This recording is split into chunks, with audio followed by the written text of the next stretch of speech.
अस्सलाम वालेकुम जी। अच्छा जी, मल्टीपल स्टूडेंट्स के क्यूरीज थी जिनको मैंने इंडिविजुअली आंसर किया, तो मुझे लगा कि मैं बार बार फिर उन्हीं को आंसर करने जा रहा हूँ, वही बार बार रिपीट कर रहा हूँ। सो मैंने सोचा कि इसके ऊपर आपको थोड़ा सा गाइड कर दूँ। मैंने पहले भी शायद बड़ी दफ़ा गाइड किया इस पॉइंट को लेकर। वो स्टूडेंट जिनके कैफ के एग्जाम्स खत्म हो गए, लास्ट अटेम्प्ट थी उनकी, लास्ट अटेम्प्ट से मुराद है लास्ट एग्जाम्स थे जो उन्होंने दे दिए, अपीयर हो गए एग्जाम में। अब वो थोड़े कंफ्यूज हैं कि अब 1-1.5 महीना है और फॉर्म में इंडक्शन होनी है, उसके बाद रिजल्ट आने के बाद तो वो इस 1 महीने के अंदर क्या करें। कुछ इस कश्मकश में गुजर रहे हैं कि भाई क्या करें, कुछ डी ट्रैक होके, मतलब एक वो कैटेगरी है जो आराम से उनसे बैठी है कि देखी जाएगी, रिजल्ट आएगा तो देखेंगे, फिर उसके बाद पास होते हैं तो फिर उसके बाद हम फॉर्म के बारे में सोचेंगे, तब इंटरव्यू की तैयारी करेंगे।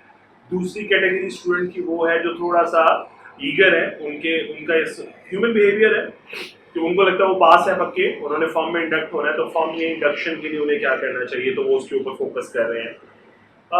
सो अब ये दो कैटेगरी की स्टूडेंट्स हैं। अच्छा, और इसमें से फिर जो दूसरी कैटेगरी है ना, पहली वाले तो कुछ कर ही नहीं रहे ना, दूसरे वाले जो थोड़े से कंफ्यूज है या ईगर है, एनर्जेटिक है, वो क्या कर रहे हैं, वो डिफरेंट किस्म के प्लेटफॉर्म्स पे घूम रहे हैं कि कौन सी स्किल्स एक्वायर करें।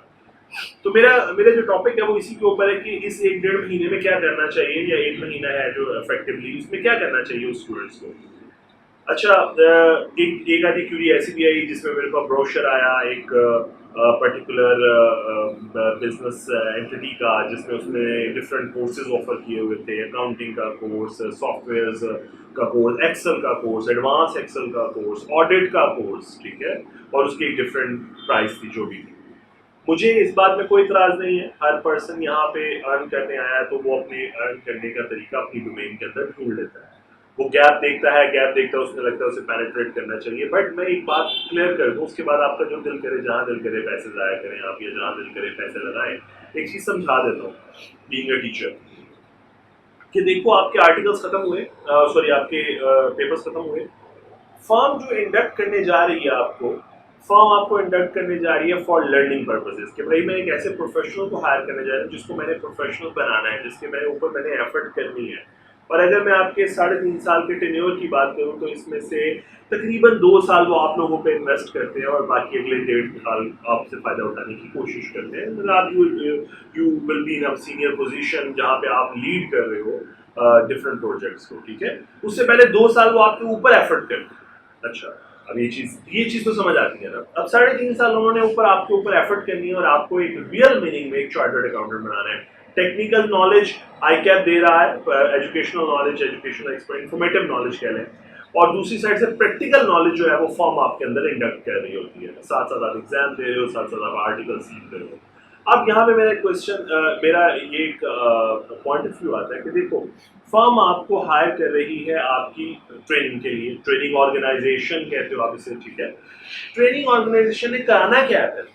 अगर आपने यहीं से एक्सेल सीख के जाना है, आपने यहीं से, आपको लगता है कि 1 महीने में आप बहुत अच्छा एक्सेल सीख लेंगे, 1 महीने में आप एक्सपर्ट ऑडिटर बन जाएंगे, आप 1 महीने में एक्सपर्ट फाइनेंशियल स्टेटमेंट को रिव्यू करने वाले बन जाएंगे, आप फाइनेंशियल स्टेटमेंट के एनालिटिक्स देख सकेंगे, आप वट एवर जो भी कोर्सेज ऑफर हो रहे हैं, मैं उसके हवाले से बात कर रहा हूँ उसकी डोमेन में, आप ये सब कुछ कर लेंगे 1 महीने में। आप मुझे खुद थोड़ी सी अकल को हाथ मारो, अगर 1 महीने में ये सब कुछ हो सकता है उस एक्सपर्ट लेवल के ऊपर, तो क्या आई कैप बेवकूफ़ है कि वो आपको 3.5 साल के आर्टिकल्स मैंडेटरी करता है कि आप 3.5 साल आर्टिकल करो, 3.5 साल ये काम सीखो। रेपिटेटिव काम करने पड़ता है कई दफ़ा, 1 साल के बाद आप दूसरी दफ़ा जाओ तो आपका रोल चेंज कर देते हैं ताकि आपको रेपिटेटिव ना लगे। आपको हर डोमेन में, हर एरिया में काम करवाया जाता है। एक्सेल वो चीज है जो आप बिगिनर में सीखने, जो लाइक मुझे ऐसा लगता है, मैं जब गया मुझे एक्सेल चलाना भी नहीं आता, मुझे प्रिंट लेना नहीं आता, बट जब मैं 3.5 साल के बाद वहां निकला तो शायद मैं वो पर्सन था जो एक्सेल इस्तेमाल करते हुए माउस का इस्तेमाल नहीं करता, आज भी नहीं करता। वो जितनी भी फंक्शनल कीज है वो मैं सब कीबोर्ड से ऑपरेट करता हूँ। क्या मैंने कहीं से कोर्स किया? नहीं। क्या इतने एडवांस लेवल का मुझे कैसे आया? मुझे जरूरत पड़ी, मैंने उसके अंदर यूट्यूब के अंदर सर्फिंग कर ली उस टाइम पे। नहीं तो सीनियर अवेलेबल है, उससे पूछ लिया कि यार मुझे बता दो कि इसकी शॉर्ट की क्या है, इस काम को मैं बेहतर अंदाज से एफिशिएंट वे में करना चाहता हूँ। लोग आपको खुद आपके साथ बैठे, आपके कुलीग आपको एडवाइस कर रहे हो, आप उस एनवायरनमेंट से सीखना शुरू करते हो। फिर 3.5 साल आप एक्सेल यूज करते हो, क्योंकि फाइनेंशियल स्टेटमेंट अल्टीमेटली आपने अगर बिल्टअप करनी है तो अल्टीमेटली फाइनेंशियल एक्सेल में बन रही है, ठीक है। मैं फॉरेन कंट्रीज की बात नहीं कर रहा, या ये लोकल अक्सर की बात कर रहा हूँ। सो आप फाइनेंशियल एक्सेल में बना रहे हो, तो एक्सेल में आप एक्सपर्ट हो, जो 3.5 साल आप एक्सेल यूज करते हो, कि आप खुद ब खुद उसमें एक्सपर्ट हो जाते हो। फिर बात करता हूँ सॉफ्टवेयर के, अकाउंटिंग सॉफ्टवेयर, क्या वो सीखने चाहिए कि नहीं सीखने चाहिए? इज इट रियली नेसेसरी कि आपको फर्म में जाने से पहले अकाउंटिंग सॉफ्टवेयर चलाना आता हो? बेटा, इस वक्त जितनी इंडस्ट्री है, हर एक में टेलर्ड मेड सॉफ्टवेयर काम कर रहा है, एक्सेप्ट अ फ्यू जहां पे एसएपी इंप्लीमेंट हो चुका है, ठीक है। अदरवाइज सारी ऑर्गेनाइजेशन अपना टेलर्ड मेड ईआरपी इस्तेमाल करती हैं, ठीक है। बेसिक स्ट्रक्चर सेम है, अकाउंटिंग स्ट्रक्चर सेम है, डेटा एंट्री सेम है, रिपोर्ट व्यू राइट सेम है, सिर्फ कंट्रोल एस्टैब्लिश कर ली जाते हैं। एक एंटिटी दूसरी एंटिटी के मुकाबले में डिफरेंट कंट्रोल एस्टैब्लिश कर लेते हैं। फॉर एग्जांपल मैं कहूँ, मेरी सर्विस इंडस्ट्री है, तो मेरे कंट्रोल्स डिफरेंट होंगे एक मैन्युफैक्चरिंग इंडस्ट्री से, एक मैन्युफैक्चरर के डिफरेंट होंगे ट्रेडिंग इंडस्ट्री से। मेरी बात समझ पा रहे हैं मैं क्या समझाने की कोशिश कर रहा हूँ? मैं आप लोगों को ना इनसाइट को, मैंने इसके चैनल का नाम ही इनसाइट्स बाय सलमान रखा हुआ है, ताकि आप लोगों को एक विजन दे दूं। आगे आपकी मर्जी है, आप लोग किसी का चूरन खरीदना चाहते हो खरीदो, किसी का चूरन मतलब बिक रहा है तो बिकेगा, ठीक है, मुझे क्या जरूरत पड़ी है उसमें टांग अड़ाने की।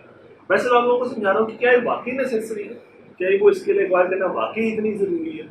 सो अब हो क्या रहा है, हर इंडस्ट्री में डिफरेंट है, तो फिर क्या इतने सॉफ्टवेयर 30 डेज में सीख लोगे? बेसिक स्ट्रक्चर, वो बेसिक स्ट्रक्चर सीखना तो फर्म बैठी है ना, फर्म ने क्या सिखाना मेरा आपको? उसने आपको पहले दिन ही, जब आपने जाना है, उसने आपको 1-1.5 महीने के अंदर अंदर ही किसी एक क्लाइंट पे भेजना है। आपने जाके आपको आपको जो मेन चीज एक चार्टर्ड अकाउंटेंट को जो सिखाया जाता है ना, जो उसको रियल मीनिंग में चार्टर्ड अकाउंटेंट बनाता है, जो मुझे लगा कि एक 3.5 साल मैंडेटरी आर्टिकल्स का निचोड़ निकालो तो how to obtain an understanding of the entity. आप पढ़ते भी अक्सर ऑडिट के पेपर में पढ़ते हो, obtaining N understanding of the environment. अब ये एनवायरनमेंट, ये एक एलिमेंट है जो आपको रियल मीनिंग में चार्टर्ड अकाउंटेंट बनाता है। आप घुस जाते हो सिस्टम के अंदर, आप उसके सिस्टम समझते हो, आप उसकी पॉलिसीज समझते हो, उसके बिजनेस एनवायरनमेंट समझते हो। आपको आदत डाल दी जाती है 3.5 साल के अंदर कि किसी भी क्लाइंट का बिजनेस एनवायरनमेंट कितनी जल्दी समझना है और कैसे समझना है, सिस्टम कैसे समझना है, स्टैंडर्ड ऑपरेटिंग प्रोसीजर्स जिसे आप कहते हो वो कैसे समझना है, इनका सिस्टम, अकाउंटिंग सिस्टम को कैसे, इनकी अंडरस्टैंडिंग कैसे लेनी है, कंट्रोलिंग राइट्स कैसे देखने हैं उसके ऊपर, जिसमें आईटी ऑडिट का भी रोल अपने बीच में आता है। सो समझाना ये चाह रहा हूँ कि वो आपको इस काबिल बना देते हैं कि आप किसी भी एंटिटी के ऊपर जाओ 3.5 साल बाद, आप किसी भी ऑर्गेनाइजेशन के अंदर जाओ, आप जब उसका अकाउंटिंग सिस्टम देखो तो आपको हार्डली 2 से 3 दिन लगते हैं उस पूरे अकाउंटिंग सिस्टम का एक एनालिसिस करके, एक इंस्पेक्शन करके उसका पूरा स्ट्रक्चर अडॉप्ट करके। हाथ की स्पीड कोई काम नहीं, जरूरी नहीं है, वो सिस्टम है उसके स्पीड अप करने के लिए। आपने सिर्फ सिस्टम के बेसिक स्ट्रक्चर को अंडरस्टैंड, लाइक जब मैं बात करूं, मैंने अपने आर्टिकल्स के अंदर जिनके ऊपर एक्सपर्टीज, सॉफ्टवेयर पे एक्सपर्टीज हासिल की, हमारी फर्म इलियास से काम की थी, मैंने पहले भी बड़ी दफ़ा क्लासेस में भी बताया। हमने जिन सॉफ्टवेयर के ऊपर कमांड हासिल की, वो पीच ट्री होता था, free of cost software, quick books होती थी किसी क्लाइंट के ऊपर, वो देख ली। इसके अलावा मेरा नहीं ख्याल मैंने कोई टेलर्ड मेड सॉफ्टवेयर अपने आर्टिकल्स के अंदर इस्तेमाल किया हो। लेकिन जब मेरी पहली जॉब हुई, पहली जॉब तो नहीं कहना चाहिए, दूसरी तीसरी जॉब कहना चाहिए, जो तीसरी जॉब थी, जो क्योंकि मेरे टेन्योर, मैंने पहले भी एक वीडियो में रिकॉर्ड किया हुआ कि मेरा टेन्योर बहुत कम था, 1-1 महीने का टेन्योर था।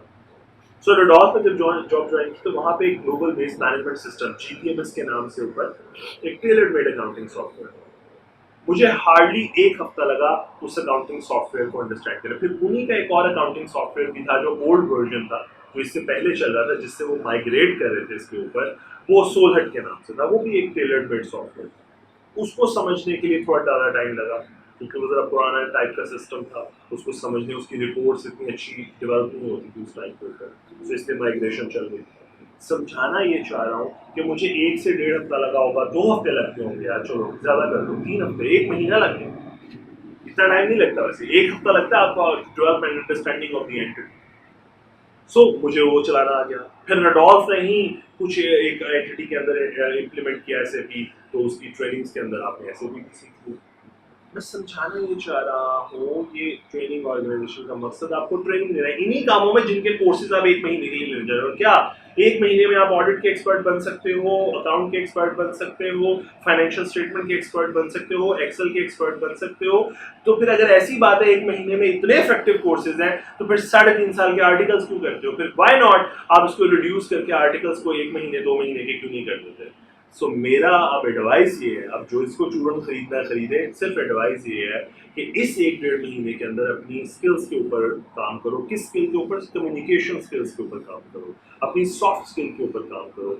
मैंने ऐसे बेतहाशा चार्टर्ड अकाउंटेंट देखे जिनको बोलना नहीं आता, क्वालिफाइड लोग, उनसे बात नहीं होती स्टेज के ऊपर जाके, उनसे दो एक ग्रुप खड़ा हो, उनसे प्रॉपर्ली बात नहीं हो पा रही होती, वो स्वाय काम की बात की कोई और बात कर ही नहीं पाते। काम की बात बहुत अच्छी करते हैं ना, ऐसा नहीं कह रहा कि वो टेक्निकली एक्सपर्ट नहीं है, जब वो काम की बात करते हैं तो बेहतरीन कम्युनिकेट करते हैं, लेकिन अदर देन कम्युनिकेशन लेवल देखें, अदर देन वे में जाके उनसे कहा जाए कि कोई बात करे तो वो इतने ज्यादा एक्सट्रोवर्ट पर्सनालिटी नहीं है, इंट्रोवर्ट है, उलझन होती है उन्हें लोगों से बात करते हुए।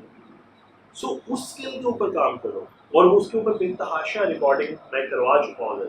आसान टिप मैंने पहले भी दी थी, किताब बेहतरीन दोस्त, रीडिंग करो बुक्स, तो यार आदत बना लो 15 मिनट रोज पढ़ने की। 15 मिनट कोई मुश्किल काम नहीं है, इससे ज्यादा टाइम तो आप मोबाइल फोन पे जाया करते। सो अपनी कम्युनिकेशन स्किल्स, अपनी सॉफ्ट स्किल्स के ऊपर इन्वेस्ट करो ये टाइम, ठीक है।